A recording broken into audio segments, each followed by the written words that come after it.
Okay, last time I looked really awkward when I was watching the setting up your webinar for YouTube Live progression bar. So now I know we're live, even though it's telling me that. Okay, so how's it all going? How's everybody doing? Good. Awesome, excited. Lots of meetings, but here.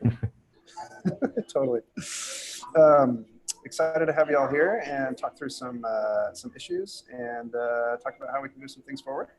As always, thank you for joining, and it's going to be an exciting meeting. We have a demo from Alexander today on Crowded, and yeah, and love to hear from Stephen today about how things are going in INTL, and yeah, just some awesome stuff to talk about. So let's dive right in. I have shared the notes via the issue here for y'all. If you don't have it, let's see. Okay. So here is the chat. Grab that. There's that. Sharing the issue here. So if you click on the Google Docs minutes, that'll link you to our docs, and we can dive right in and talk about this. Hey, first, before we do this, usually we don't really give like a little intro to who we are and what we're all about. So there's what, 6 of us here. I think like it's a good time to do that. So yeah, just maybe who you are and what you do and why you care about internationalization, and hope to get out of it in Node.js. I'll start. I'm Ben, and I am part of the community committee for Node.js, and I'm excited to. Hey, how's it going? Welcome. I'm late. Woohoo! Oh, no problem, no problem. We're just doing intros, and then we're going to jump right into the meeting here. And there is a link to the issue, and you can click on the Google Docs minutes, and we'll get started. But intros first. Hey, I'm Ben. Excited to help push internationalization along for Node.js and help people get together and have a good place to make that happen and work with localization teams, as well as in the runtime as well with INTL and that sort of thing. So really excited to be here and excited to see y'all. Yeah, that's me. Alexander, do you want to go next? Yeah. So hey, my name is Alex, and I'm trying to help Node.js community to be translated and be available everywhere in the world, and use as much as possible languages that we can. So yeah, that's why I'm here. Awesome. Richard? I'm here because languages are really important, and I don't speak any one but English, and it kind of sucks. So it'd be really cool if we could like learn more. That's the most ineloquent way of speaking, which is ironic, seeing as how I'm talking about languages. I'm here mainly because I'm a computational linguist, and I know that minority support is really important. And basically, communities that don't have docs in their languages don't code, and coding can help people level up. So let's work on that together.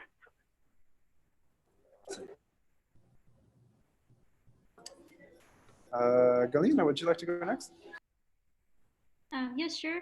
My name is Galina. I'm from Moscow, Russia, and I'm quite active in the community, like JavaScript community in Russia, and yeah, organize events like Moscow JS meetups, conferences, stuff like that.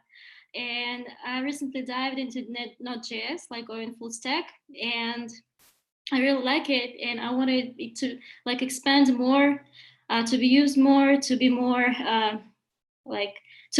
for people to in the community to have more information about it. And so if localization stuff helps, so I'd like to get involved. So this is it. Yeah. Awesome. How about you, Sergey? I'm Sergey. I work at Crowdsourcing actually. Alexander reached out and said that Node.js had this meeting, and I said, yep, I would like to join. And if there's anything I can help from Crowdsourcing side or share some experience of existing projects, I'm eager to do that. Needless to say, how important Node.js would be for us. So I mean, if there be anything we can do for this particular project, we are very much eager to help. Yeah, that's it. Awesome. Well, thank you for coming. We're excited to have you. Give it pleasure. Yeah. Hey, Stephen, how about you? Yeah, so I'm Stephen Loomis. I work at IBM, and I'm actually at the office, oddly enough. And so I work on globalization technology, the IBM globalization technology team on translation tools and processes, and also globalization software, very active in Unicode, ICU, CLDR. I help get internationalization on by default in Node.12. That's my, and I'm a big fan of Node.js. I try to node all the things. Okay. Awesome. Alejandro, how about you? I think you're muted, maybe. Excellent. There you are. Hi there again. My name is Alejandro, and I helped a couple of initiatives on the translation side of exercises, documentation, whatever, like Node School. Previously, Node, I have contributed with a couple of things on the documentation working group as well. So yeah, I'm very excited to help make things easier to translate to, and bring more people that are active on both either crowding or GitHub to the documentation, to the guys, whatever, you name it. That's awesome. There's also a lot of people who are excited to work with you on that too, as far as localization, as we talked about last time. Really exciting. Oh, okay, no problem, Drew. We can.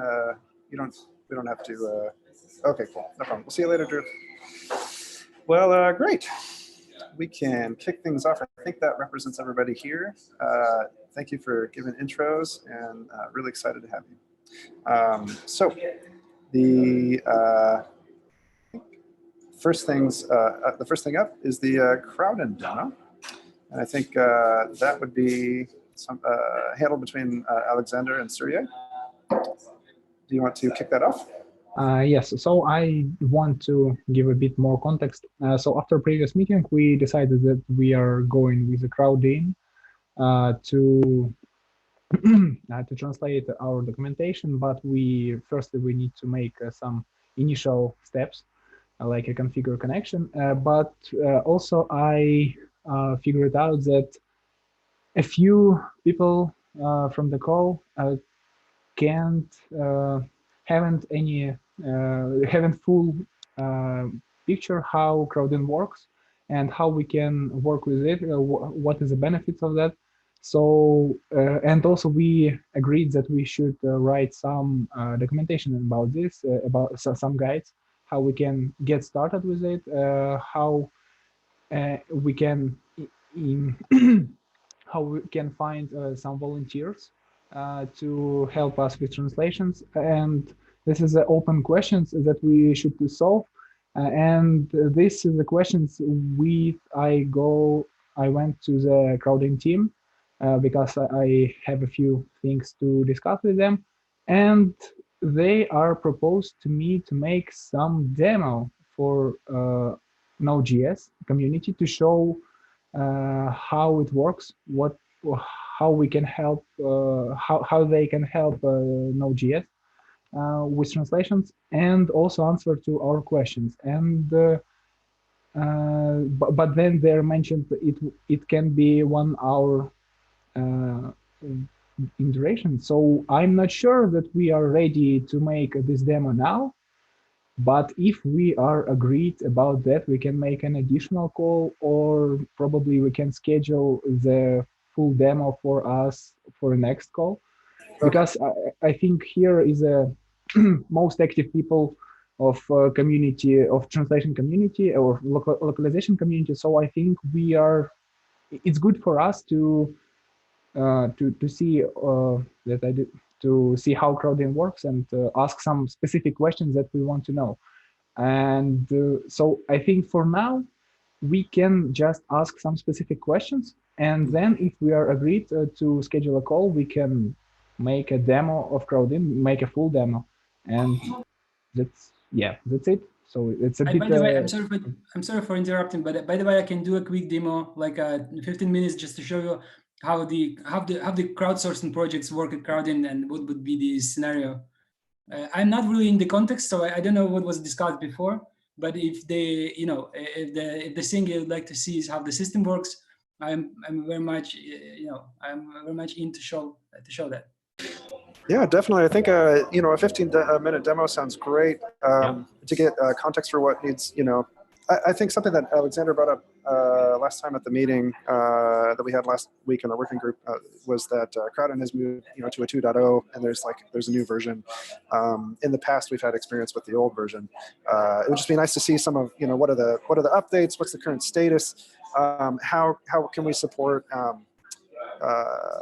How can we support our localization teams with different roles, that sort of thing, and apply different, because there's been some trouble around having, managers and editors and different relationships between those kind of people within Crowdin. So maybe you could clear that up for us, and just an overview and a demo would be great. Yeah, absolutely. Let me share the screen. Yeah, I borrowed the laptop from my wife. Not really. I recently switched to the Chrome OS, and now kind of I cannot find this button to share my. Yeah, I got it. I'm sorry. Is anyone making a recording of the call, like right now? Yes. So we stream all of our working group meetings to YouTube. Okay. So it's streaming right now, and then after this meeting, it'll be forever available via the Node.js channel. So. Okay, thanks. Thank you. It's a good, important question. Well, yeah. So basically, Crowdin originally was built for crowdsourcing. We actually started when Facebook started this crowdsourcing initiative for DA translations, and then we saw if Facebook can afford to build a tool for crowdsourced translations, a lot of companies would not afford to do that. So basically, we did this tool to manage crowdsourcing projects.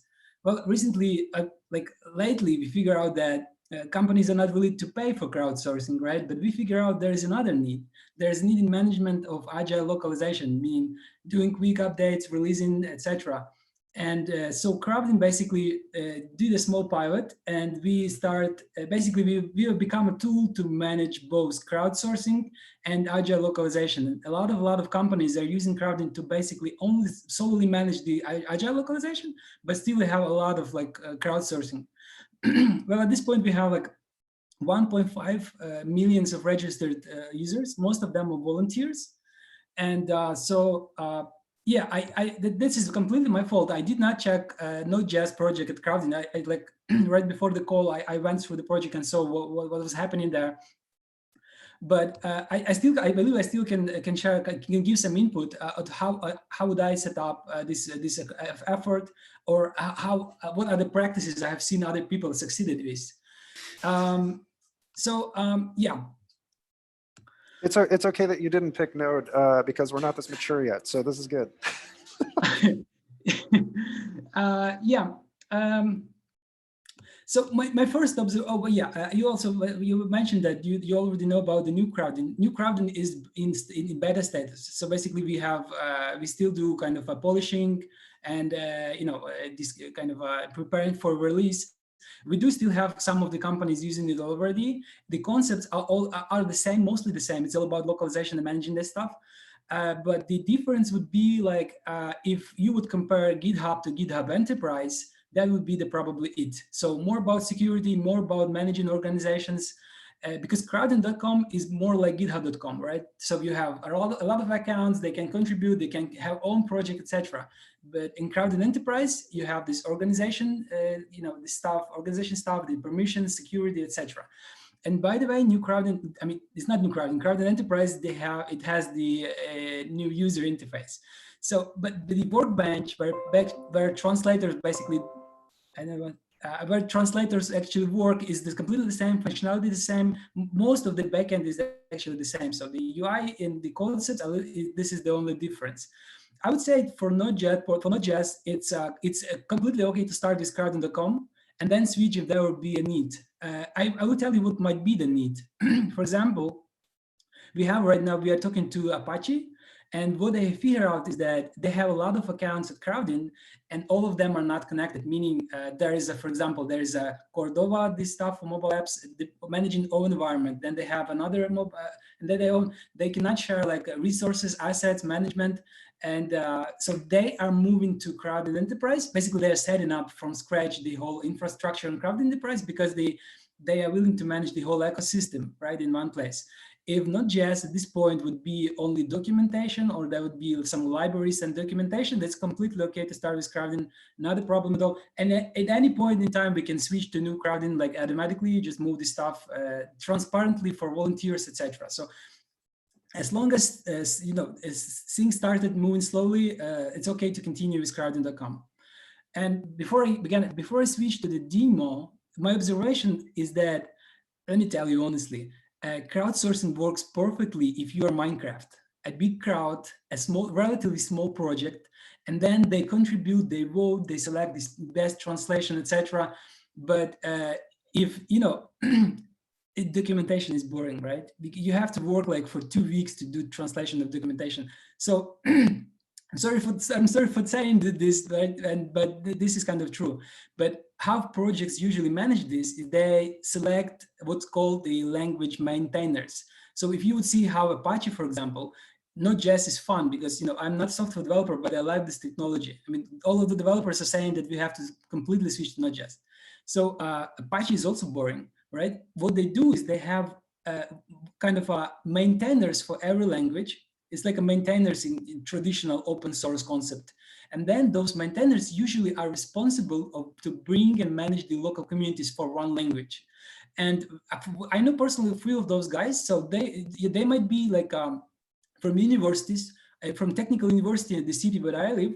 They are maintainers for some Apache projects, right? So they have access to students. Students need to do some stuff.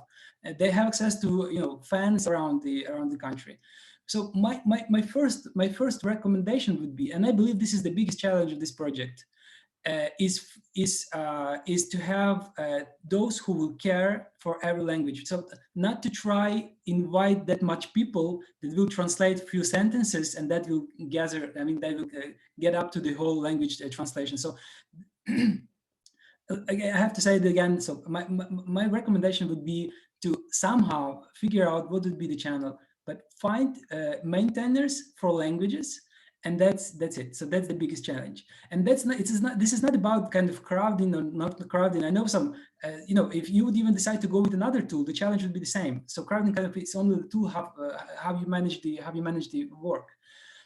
But anyway, if you can see my screen, and by the way, if there are questions, just go ahead and interrupt me. It's no problem. So if you see my screen, I'm showing the crowdsourcing in kind of its true appearance of how Facebook crowdsource, or how people basically crowdsource crowding. I know most people know about Minecraft. So they have like regular crowding project. They have 20,000 volunteers, and they have around 120 languages. This is kind of, this is super huge. This is huge. And a lot of languages are 100%. I believe a lot of languages you have never heard about, because I didn't. But a quick question there. Crowdsourcing. Yeah. What are those two percentage, one on the left and on the right, that you're seeing? Yeah. It's a translation progress, and then it's a review progress. It's a review progress. Okay. We always recommend to have this because basically vandalism. Randomly, student, maybe, I don't know who do this, but someone will put these bad words, and this is what you don't want to Wikipedia, have. right? Similar thing. Yeah. Mostly community manages itself. People will find that, people will do this report abuse. They will, this will go out anyway. But having this someone trusted to go through this and just click approve, it's quickly. It's very quick if you just validate there is no vandalism. But having this, we recommend strongly. There was a scandal. If you have a minute, you will ask me. There was a big scandal with Minecraft. You can Google this because of the vandalism. That was huge. So just, yeah. Oh, sorry. If you're gonna say something else, that's fine. I was just going to ask, how many maintainers can there be to each language project? Depending on how active those people could be, one person per language is completely okay. If the person would be, it would be active enough to, for example, to look for local volunteers to manage this proofreading stuff, etc. If they would see, for example, if you have this, anyway, at least one. It's not about 20 or something. At least one who will take the responsibility to manage this. Right, but you can scale that to however many you want. Is that? Yeah, is that, absolutely. Okay, cool, great. Yeah, absolutely. Yeah, related question. The languages here is the set of languages given from is a set of languages basically centrally managed from Crowdin, or can a team specify, they want a specific language localized in a specific region? And it's arbitrary, I guess. Can you add an arbitrary language and region? The project owner basically decides what would be the languages, but the languages itself can be any language you'd like. I mean, okay. There is a pirate English. You can have pirate English. Okay, so you allow arbitrary languages to be added. Yeah. Okay, great. Yeah. So yeah. Speaking about this, sorry, about this, people that you mentioned are like in charge of every language, right? In your experience, those are like people that are to be trusted, or people that are like more experienced with translation mechanisms, or that are maybe trained for to be a translator or something like that? I mean, I would say they're definitely not translators, not professional translators. Those people that I know that are maintainers of particular languages, they usually are just volunteers because they're willing to help. Like Alexander, I believe, Alexander, I don't know much, but probably you're not, right? You're a developer, right? You're not a translator. This is the same. This is the true for Apache projects and for a lot of like these Linux projects. They don't have to be a professional linguist. I didn't even say that you should trust them too much. I mean, you don't have to like have an interview and then, you have this feeling from, GitHub repository, if that person can be, good enough to manage the language. Okay. I have a question here. Can I ask my question? So you're saying that the basic criterion is like being active, but who's going to review the translations of a person if he's not that experienced in translating, or in like having enough technical background to translate things? This is why those people will definitely be from the community. It will not be the random person. And again, this is the nature of crowdsourcing.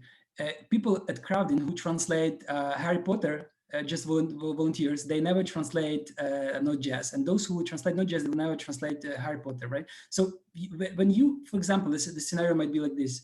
You use a Twitter or use any channel you communicate with the community, and you say, we are looking for volunteers to help us with localization, to be those maintainers. And I believe this is very normal to ask this, because this is common practice among open source. They ask for maintainers, they look for maintainers. So they would be expected, especially for those who already maintain some languages in other projects. And then suppose you find those people that are from your community, and that this is basically it. And concerning this, concerning this, whether they can or cannot review linguistic works, they should not be linguists.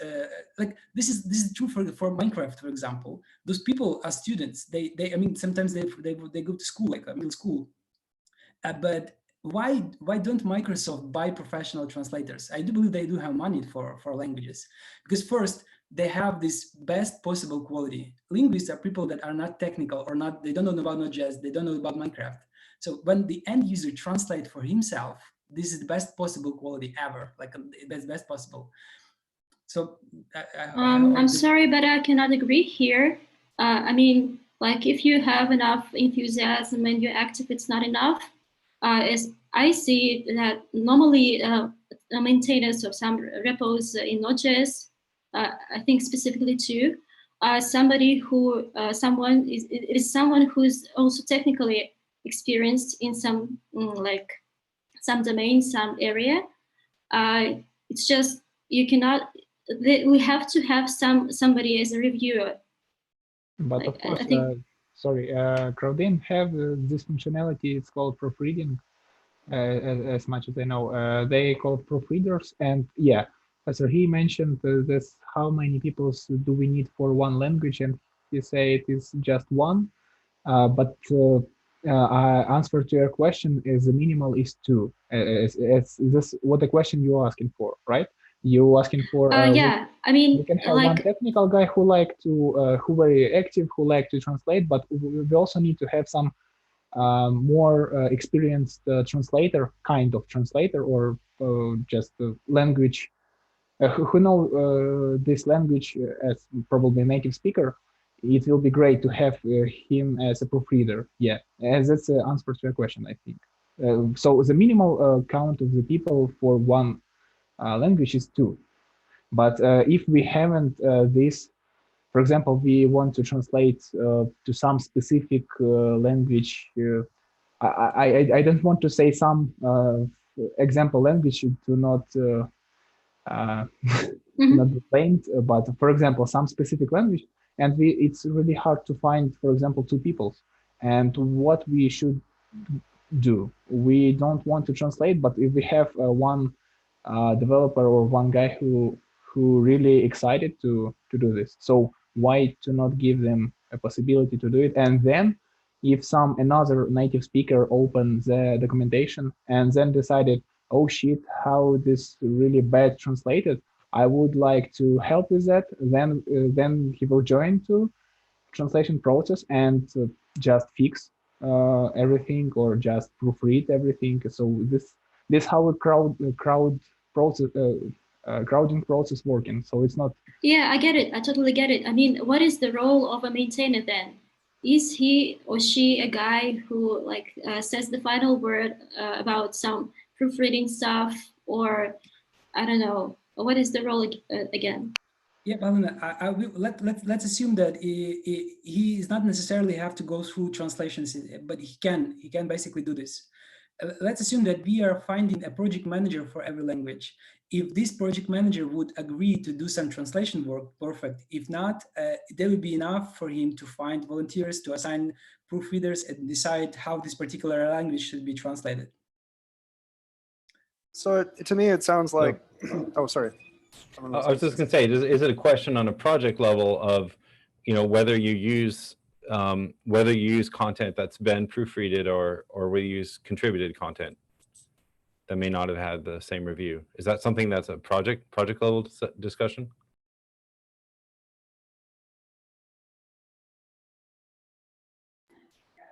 Who is that question directed towards?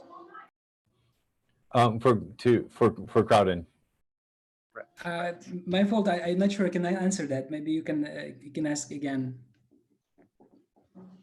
Oh, just as far as the proofreading. In other words, if someone who may not be a linguistic expert makes a change, then is it up to the project to decide whether they would take that specific change or whether they'd wait until it's been proofread?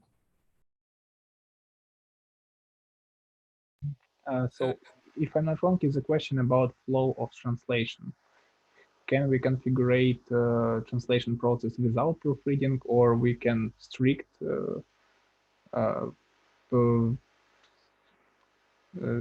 I understand correctly? So the question is, can some translator translate some string, and when this string comes to production, after proofreading, or it can go without proofread or something else? This is the question. Can we configure it, or what is it? Yeah, that's the question. Can we open up the pipeline so that we don't have to have like proofreading? Is that another way to ask it? So like it can just be deployed right away. Is that? It's just a question if that's a policy, setting, or if the proofreading is always a part of the Absolutely. workflow. Yeah, you definitely can. You can deploy immediately after you get new translations. You can get immediately published without the review. You can probably do it, but anyway, you can do review in parallel and then decide whether there was a vandalism, for example. So like if you get a new translation, it goes immediately to the production, and then you have like 1-2 days delay where you find potential vandalism, for example. I'd like to add to this. sorry. We cannot go with this initiative without proofreading, right? This is like a major part of any translation project. Yeah, I think this is something that, we're just sort of reestablishing a relationship between internationalization group and localization groups. And there's a lot of questions that we'll need to flush out as far as like, what's most important based on the architecture that we want to work with. And proofreading definitely sounds like a great thing, at least to step into until we can, prove something more valuable otherwise. But that sounds good to me for now, at least. But something else that is interesting, I guess, on that note, Galina, as I've been thinking, is like, we have to think about a sustainable model for localization groups, and maintainers for localization groups. And, like Internationalization Working Group is a ComCom thing, and, it has like champions, but then like, localization groups will need champions as well. And so maybe those champions might be in charge of like being a maintainer of a crowd and localization, project, whereas like they may not be doing the the language translation themselves. They might be aiding the people's ability to be able to do that as proofreaders and as translators and that sort of thing. So I think we just have to sort of as we continue to iterate in these meetings, just land how we can build a healthy relationship between internationalization group, localization groups, and how people can sort of own their localization groups and enable crowd-in translations. Thank you for clarifying this. I get this idea, but still, my point is that we cannot assign someone as a maintainer if it's someone who is not really involved in this process. Like it's like having a project manager who is not really into the stuff that a project team is doing. Like, I think that this should be a person who's close enough to the activity itself. Well, this is just my point of view. I would like to share it. Gotcha. It's very valuable perspective. I have to plug in the computer. My computer's going to die. Just 1 second. I think it's not a question about translation. It's more general question about open source in general, where to get professionals and who also would like to involve in would like to involve in your project. So it's I don't know, it's general question where to get this. Yeah, I just think it's like a perfect option, like being involved yourself and bringing other people into the initiative. But I think it's like a philosophical question that haven't any answer from my point of view. Because can someone repeat that question? Yeah, so the question is where to find professionals that would like to be involved in your project. It's I don't know, it's right. A philosophical abstract question. And well, this is, I mean, these kind of questions as far as like logistically finding people who can who are both experts, maybe in a technical field and in a translation field. Those kind of things we can surface, to the Node.js project itself through ComCom. And I know at times there have been there has been requests. People. Who was it?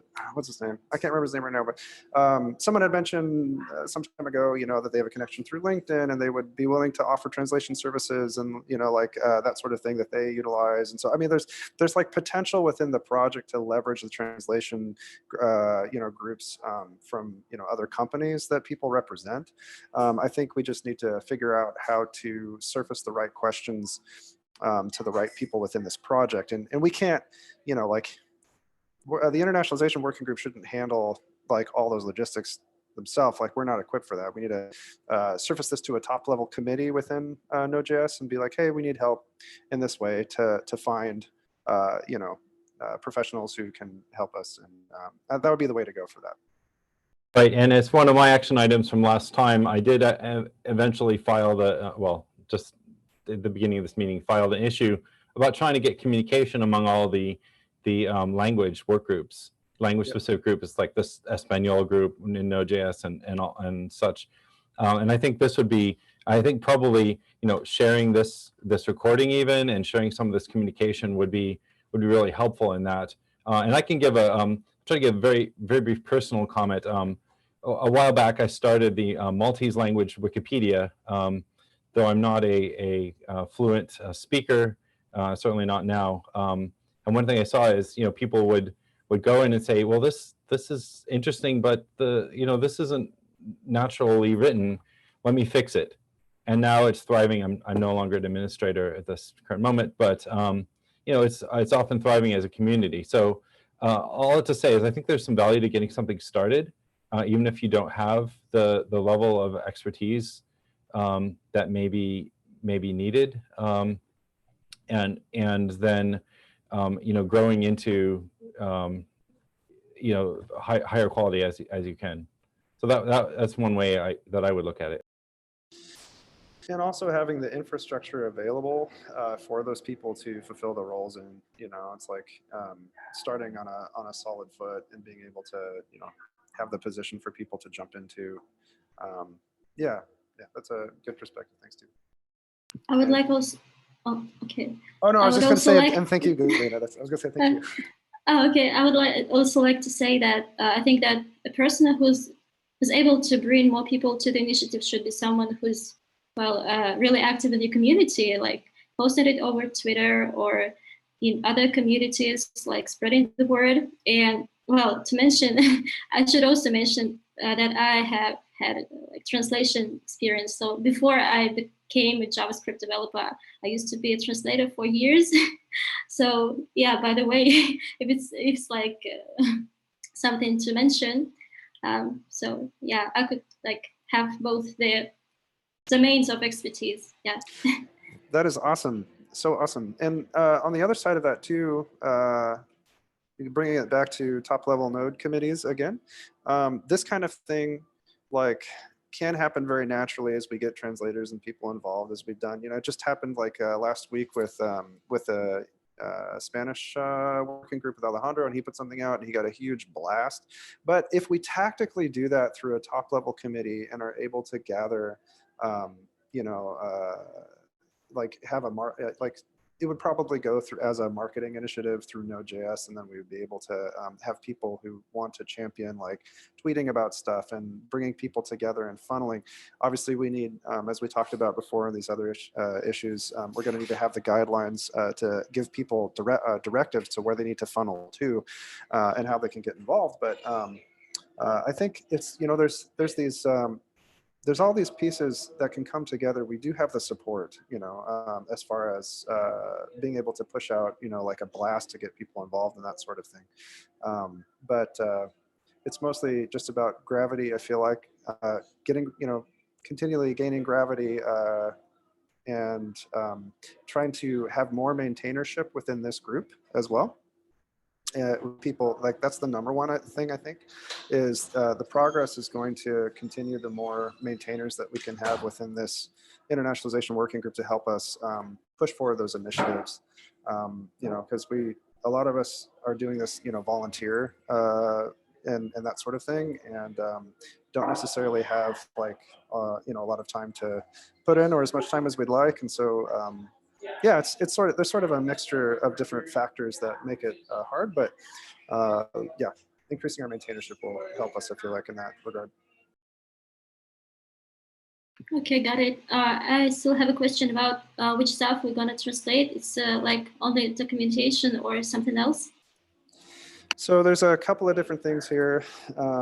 There are, I guess you could summarize it as in textual assets. So anything that Node.js owns that's like a website or a documentation or whatever, all that needs to be translated through Crowdin.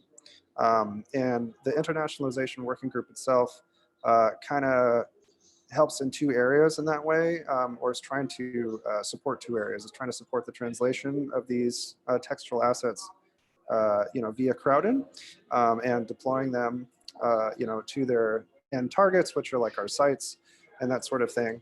But then also support INTL and the internationalization standard, within Node.js, which is mostly what Stephen does and what he represents here. And so we're trying to get more people into helping out with that as well. So we kind of, globalization of of Node.js and of the runtime, and internationalization of all the text. Is kind of like what this group works with right now. Thank you. Yeah, awesome. Thanks for all the great questions. I think we need to complete with Crowdin demo and then switch to questions because we haven't much time. So sorry for Yes. the interruption. Yeah, sorry. Thanks for working with us, and yeah, thanks for this sort of ad hoc question, and that we sort of derailed your demo. So apologies. I'm not really good at doing demo because we've got a team, and I was not doing demo like for a couple of years, but I enjoyed it a lot. I had the time to went through the project, and I see what's the content about. So you have 1 million of words. That's kind of a lot. I mean, that's a lot. Good news is that more than half is a duplicates. So probably you have a lot of content basically that is the same between pages. That's a good news. I mean that you got more than half of the project will be translated automatically. And then still you have around 400,000 words to translate. So let's suppose, Galina, you can help me. What's the velocity of the regular professional translator is around like 2,000, 3,000 words per day. So one professional translator can do. So actually you would need, let me tell you, you would need around 100 days. So it would take for one professional translator around 100 days to complete the project, but maybe less. I mean, like it depends. So that's the picture of how many volunteers you would need if they would contribute 1 day. So if they contribute half of the day, then you get it. So that's just like to get the idea of how many people we would need. I would say we would need, because rarely, these I would say random contributors, they do not really translate a lot. They can help you like with 1 article, 2 articles, that's it. So the people you get from the GitHub pages, then more active volunteers, they obviously will do more. So yeah, I just did small calculation, as I said, just figure out how many people you will have to have. So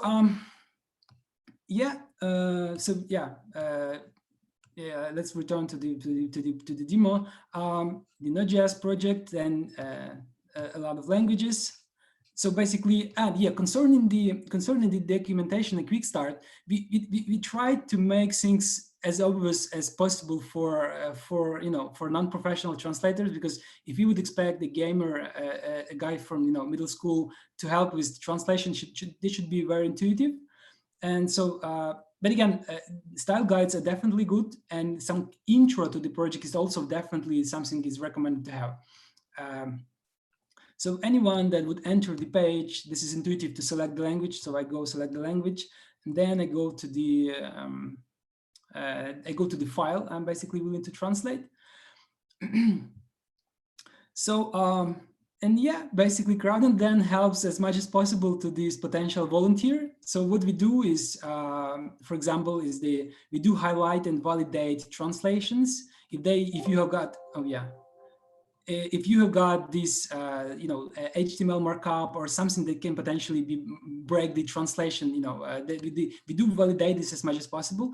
One of the recent features that we have introduced and that impacts crowdsourcing projects catastrophically is this machine learning technology that tries to figure out how this particular word was translated earlier. So if you have 5 people translating to the same language, this stuff basically controls that terminology is the same without actually creating terminology. So it's like it's a glossary that generates itself as long as people translate.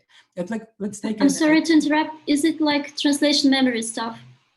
No, it's actually. It's like a glossary on steroids, right? It's like a glossary, just okay.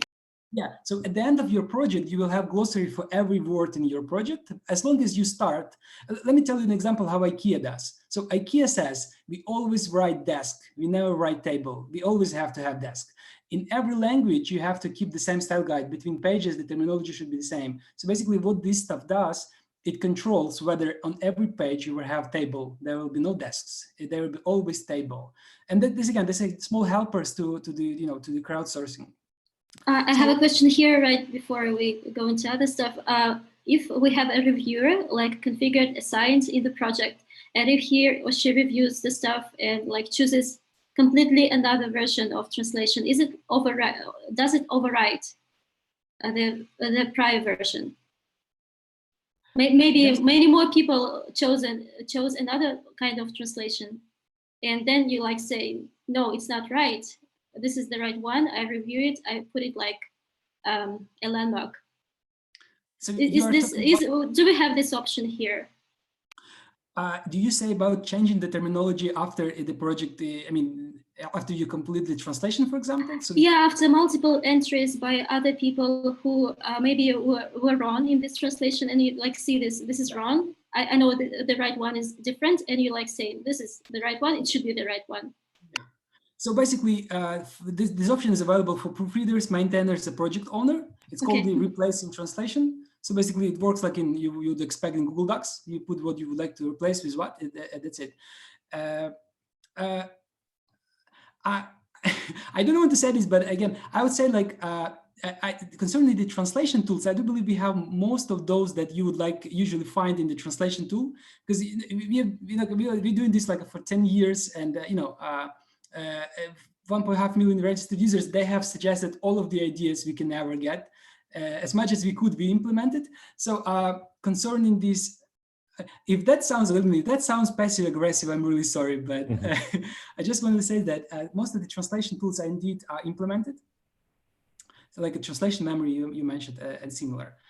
Oh yeah, by the way, this is a good example also to check. So here, for example, I have translation for several people, and community basically will decide. So I put here upload. Okay. I can decide.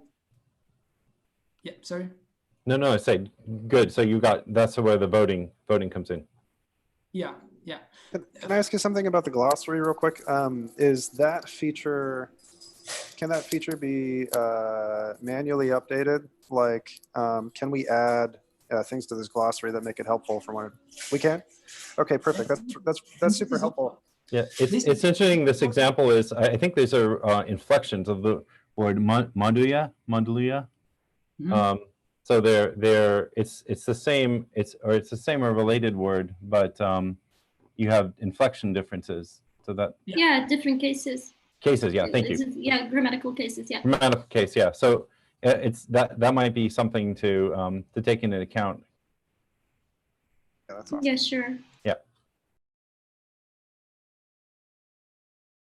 I know from CLDR, that's the locale data, that's something that's not been handled, is this specifically Russian other related grammatical case, because it's very challenging to handle in the generic case. Yeah, that's right. Anyway, I think it will be, we have just 6 minutes, so I think we need to take a look on if Serhiy can explain to us how is management working on Crowd Inside, because it's the most is the top of the questions that we had before on the previous calls. So could you explain how management working on Crowd Inside, who is a proofreader, how we can handle all this stuff in outsource, or in open source, sorry, outsource, in open source, and how we can manage it. Thank you. Thanks. Well, from a managerial side, usually crafting projects looks more like your Gmail settings. You go there like 1 or 6 months, you change some setting and never go there again. So the concept would be to set up automation as much as possible and never go there. And let me open some of the project settings I have access to. If there are particular question, if there is something particular you would like to know, just let me know, or I can go through and show you what crafting basically allows you to do. So my question is, what is the levels of management we have on a CrowdIn? So it's a usual translator, it's some proofreader, and I mean hierarchy of positions on CrowdIn. I don't know, translator, then proofreader, then manager, and that's it. Yeah, that's it. That's basically it. I would say there are even more. Like I would say there is a volunteer translator with very limited access. Then there could be the translator from an agency, for example. If you would decide someone with a higher priority, then would be the proofreader. This one who can decide whether the translation is final or not, approve or reject the translation, and then the manager. The manager can have access basically to anything the project has. Okay, cool. And does the rights of the owner, project owner, is the same with the manager, or what is the difference? If I'm not wrong, it's the main difference between owner and manager is just owner can delete the project, but manager cannot, and it's just one difference, right? For Crowdin.com this is it. For Crowdin Enterprise there is different, but yeah, you're right. Okay, that's a good question for me, because I faced it with an issue of credentials on the previous year, and it's hard to handle actually access to Crowdin project, because nobody know who is the owner of the Node.js organization, as much as I know. And we still have an issues with that, because I'm already a manager on a Node.js project, but I still can't connect with the GitHub, because we also need to handle in some way GitHub credentials. So yeah, it's we can set up. I do believe this is the security issue, because if you would have access to the you would have access to the to their GitHub repository. So that's I heard this. I heard this from other customers, and I have been told we cannot change this because this is privacy issue, the security privacy issue. So only this person that was connecting GitHub can change this integration. Otherwise, you would have access to their GitHub, which is not okay. But is it okay to have just one person who has all the access, or this level of access? It's normally like could be a problem, for some cases, whatever happens. I forgot how. I'm not sure how it's called. This bus factor or something. Is it called this way? We should have these two people who have this kind of access. Yeah, kind of redundancy. Redundant access. Ah, okay. But how we can do this? I'm not sure how we can do this technically, but normally it's a good practice to have not all the access and data, private stuff in the hands of just one person, like having also one more person just in case. Is there anything that okay, Stephen, so. Oh, sorry. I think Richard had a point really quick. Go ahead. We could just share an account between multiple people in the Internationalization committee and have the same password and fake avatar, and then you have okay. people who are able to do that. Makes sense. Mm-hmm.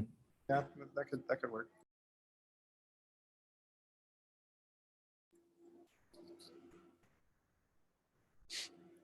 Surya, did you stop sharing your screen? Oh, you're muted, bud. You're muted. I think you muted yourself again. Hold on. Here we go. We're sharing now. Oh, great. We can see your screen, but you're still muted.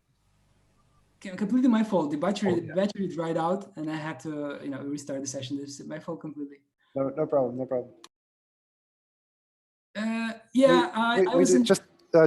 We do have about one minute or so left. So if any questions need to be asked, or if you wanted to wrap up, any thoughts about this, that would be good. Yeah, if I might, I mean, if you decide to go with Crowdin, that would be, that's a great opportunity for us. Please do know that we will do everything to facilitate this project, to help you get up and running. I would recommend connecting the support team to these discussions. I would do this if you agree, because I do believe there is a small pieces we can put to this kind of building up this crowdsourcing process. The small pieces of information that help the projects to succeed, and that would be the one thing. And yeah, this is the only thing I want to say. Yeah, that's awesome. Yeah, we've really enjoyed the way that Crowdin allows translators to be abstracted from a technical interface like in GitHub and not have to like worry about doing translations directly in GitHub or whatever. Yeah, thank you for the excellent demo. And yeah, we're definitely, as far as consensus so far, we're definitely have been happy with Crowdin and the possibilities with that. And it's more just like how well can we get ourselves together to create the integrations that need to happen and set ourselves up for success here. So definitely excited to connect with you as we move forward. Thank you everyone for joining the call. I know we didn't cover a lot of the items, but they're still there. If you want to chime in on any of the issues, please do that. And feel free to to do anything that you'd like yourself. Alexander, I'm going to try to help unblock translation processes we talked about like a couple weeks ago. So that's definitely top of mind. So I'll try to help with that. But yeah, any last thoughts, anybody? Thank you. Yeah. Yeah, thanks. A really good demo, Pat. This is good. Let's keep the momentum going. Awesome. Yeah. All right. Well, cool. See you all on GitHub, and we'll see you in person next week. See you. Okay. Awesome. Thank you. See you. Thanks. Thank you, everyone. All right. Thanks, everybody.